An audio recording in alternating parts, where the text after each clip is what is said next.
नमस्कार, आप देखना शुरू कर चुके हैं खास खबर खास नजर और मैं हूं आपके साथ अभिषेक भट्टाचार्य। और आज बात करेंगे दिन की 4 बड़ी खबरों की। तो सबसे पहले बात करते हैं मध्य प्रदेश में शुरू होने जा रहे गेहूं खरीदी को लेकर। इसको लेकर अब सियासत में उबाल आते देखने को मिल रहा है। कल यानी 7 अप्रैल से प्रदेश के 4 संभागों इंदौर, उज्जैन, भोपाल और नर्मदापुरम संभागों के लिए स्लॉट बुकिंग शुरू होने जा रही है और 9 अप्रैल से इन 4 संभागों में गेहूं उपार्जन का आगाज होने जा रहा है। अब इसी को लेकर सीएम मोहन यादव ने प्रशासन की व्यवस्थाएं दुरुस्त करने के लिए निर्देश दिए हैं। साथ ही साथ इसी बीच पूर्व सीएम कमलनाथ ने गेहूं खरीदी के मुद्दे पर सरकार को घेरा है। वहीं दूसरी खबर में बात करेंगे दलितों को साधने के लिए सीएम योगी ने एक बड़ा ऐलान किया है। उन्होंने घोषणा की है कि सरकार बाबा साहब के भीमराव अम्बेडकर की सभी प्रतिमाओं पर छत्र लगवाएगी। अब इसके साथ ही संत रविदास और वाल्मीकि की मूर्तियों को भी सजाया जाएगा। दरअसल सीएम योगी गोरखपुर में बीजेपी स्थापना दिवस के मौके पर बोल रहे थे और इसी कार्यक्रम में उन्होंने ये बात कही है। वहीं तीसरी खबर में बात करेंगे 20 साल पुराने जग्गी मर्डर केस में, जहां बिलासपुर हाईकोर्ट ने बड़ा फैसला सुनाया, जिसमें हाईकोर्ट ने पूर्व मुख्यमंत्री अजीत जोगी के बेटे अमित जोगी को आज उम्र कैद की सजा सुना दी। और साथ ही हाईकोर्ट ने अमित जोगी को 3 हफ्ते के अंदर सरेंडर करने का आदेश दिया और इसी के खिलाफ जोगी ने सुप्रीम कोर्ट में अपील भी दायर की है। और इसी पर सर्वोच्च न्यायालय में 20 अप्रैल को अब सुनवाई होगी। और आखिरी में हम बात करेंगे हरिद्वार का, जहां नगर निगम ने शहर में मीट दुकानों के संचालन पर बड़ा फैसला लिया है। नगर निगम की बोर्ड बैठक में सर्वसम्मति से प्रस्ताव पारित हुआ, जिसके तहत अब शहर के अंदर कोई नई मीट दुकानें नहीं खोली जाएंगी और मौजूदा दुकानें शहर के बाहर स्थानांतरित होंगी।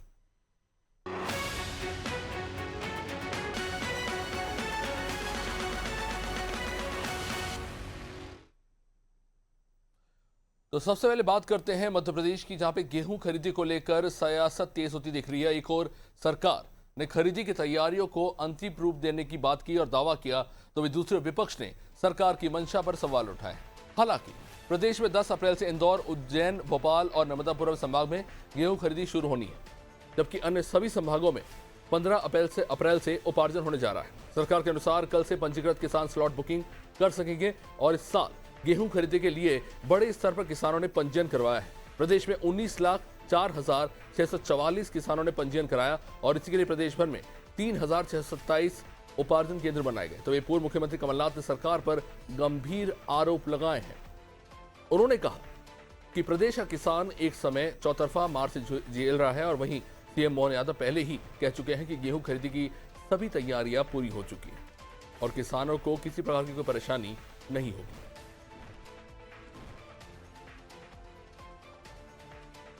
तो चलिए राजधानी भोपाल से हमारी सहयोगी दिव्या हमारे साथ जुड़ के। दिव्या, क्या स्थिति है इस वक्त वहां पर गेहूं उपार्जन को लेकर, जहां पर बात हो रही है कि एक तरफ एक सबसे बड़ा सवाल ये भी है कि उज्जैन, भोपाल, नर्मदापुरम पूरे संभाग में 10 अप्रैल से खरीदी शुरू होनी है, उसका पंजीयन 7 अप्रैल से शुरू होने जा रहा है। लेकिन सवाल ये भी है कि सभी संभागों में एक साथ खरीदी क्यों नहीं शुरू हो रही? देखिए अभिषेक, ये सरकार का निर्णय है कि पहले 4 संभाग में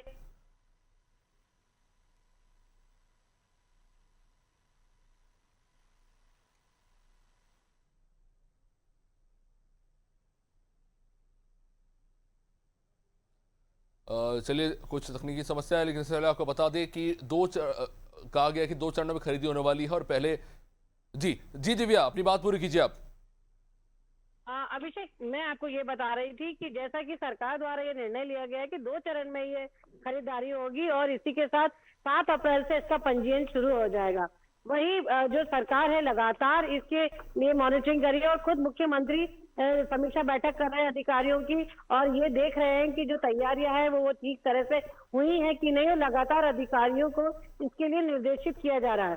सबसे बड़ा सवाल अभी ये था अभिषेक कि बारदाने की कमी एक सरकार के लिए बहुत बड़ी चुनौती थी, जिसका केंद्र सरकार ने हल किया है। जो जूट की 50,000 खाने सरकार को मिली है, तो ऐसे में जो एक बहुत चैलेंजिंग था गेहूं खरीदी को लेके, वो कहीं ना कहीं एक समस्या का समाधान हुआ है। वही अब देखें जो गेहूं खरीदी है, एक तरफ मौसम की मार है तो दूसरी तरफ विपक्ष सरकार को घेर रहा है कि जो पूर्व मुख्यमंत्री हैं कमलनाथ, उन्होंने ट्वीट करके ये आरोप लगाया है कि 160 लाख मीट्रिक टन गेहूं की बिक्री के लिए रखा हुआ है, चाहते हैं, लेकिन सरकार ने जो लिमिट बनाई है वो 78 लाख मीट्रिक टन की बनाई है। तो कहीं ना कहीं जो बाकी किसान है उनके साथ अन्याय हो रहा है। हालांकि सरकार का कहना है कि वो किसानों का एक एक दाना खरीदेगी, क्योंकि किसानों की सरकार है और किसानों की लगातार सरकार चिंता करती है। और ये वर्ष जो है वो किसान कल्याण वर्ष बनाया जा रहा है। तो सरकार द्वारा तमाम कोशिशें की जा रही है कई सारी चुनौतियों के बावजूद कि जो किसान है वो परेशान ना हो। हालांकि कई सारी चैलेंज भी है, कई सारी समस्याएं भी है। अब ये देखना है कि जो 10 अप्रैल से खरीदी होती है तो क्या उसमें जो समस्या आती है, क्योंकि कई बार नहीं, लेकिन रजिस्ट्रेशन दिव्या नहीं ये हो समझने वाली पाता। बात है कि 1 अप्रैल से खरीदी होने वाली थी, उसको उसकी डेट को आगे एक्सटेंड किया गया, उसके बाद बाहर जाने की समस्या की बात होने लगी। अब इन सब के बीच में एक और समस्या निकल सामने आ रही है कि कहीं पे ईरान युद्ध की बात चलने लगी, कोई प्रोपाइलिन जो बाई प्रोडक्ट है पेट्रोल का, उससे जो बोरे बनते हैं, और जो गठान जिसका बात करें, एक गठान में 500 बोरे होते हैं। तो इस तरह से कहीं ना कहीं समस्या बन रही है जूट के बोरों को लेकर भी। तो असमंजस की स्थिति देखने में नजर आ रही है। अब उन्होंने कहा कि कोई समस्या नहीं है, फिर अचानक से जवाब आता है कि समाधान मिल गया है। तो इसे किस तरह से देखा जाए, क्योंकि यहाँ पे स्थिति ये खड़ी हो गई कि सबसे बड़ा सवाल यही है कि भोपाल, नर्मदापुरम, उज्जैन संभाग में खरीदी शुरू हो रही है और फिर 15 अप्रैल से बाकी संभागों में खरीदी शुरू होगी। इसके पीछे क्या व्यवहारिक कारण है, इसका स्पष्ट जवाब क्या सरकार के पास है? प्रशासन से क्या आंसर मिला इसको लेकर? देखिए अभिषेक, जब भी समस्याओं की बात की जाती है तो समस्याओं का जवाब यही होता है कि हम किसानों की चिंता कर रहे हैं। और जी। जो डेट बढ़ाई गई उसका कारण भी यही बताया गया। जो मिडिल ईस्ट में जो तनाव चल रहा है उसके कारण, बारदानों की कमी के कारण ये डेट बढ़ाई गई। अचानक से सरकार को समस्या का समाधान मिल गया। वो तब मिला जब विपक्ष बहुत ज्यादा आक्रामक हुआ और बारदानों को लेकर लगातार आरोप लगाए गए कि जो बारदानों की समस्या को भी खड़ा किया गया है, ये समस्या जो है खड़ी की गई है। जिस तरह से जो जितने बारदाने चाहिए उसके लिए सरकार ने अप्लाई ही नहीं किया है, ये विपक्ष का आरोप था। जब लगातार विपक्ष आक्रामक हुआ तो सरकार का ये कहना था कि अब उसने व्यवस्था कर ली है।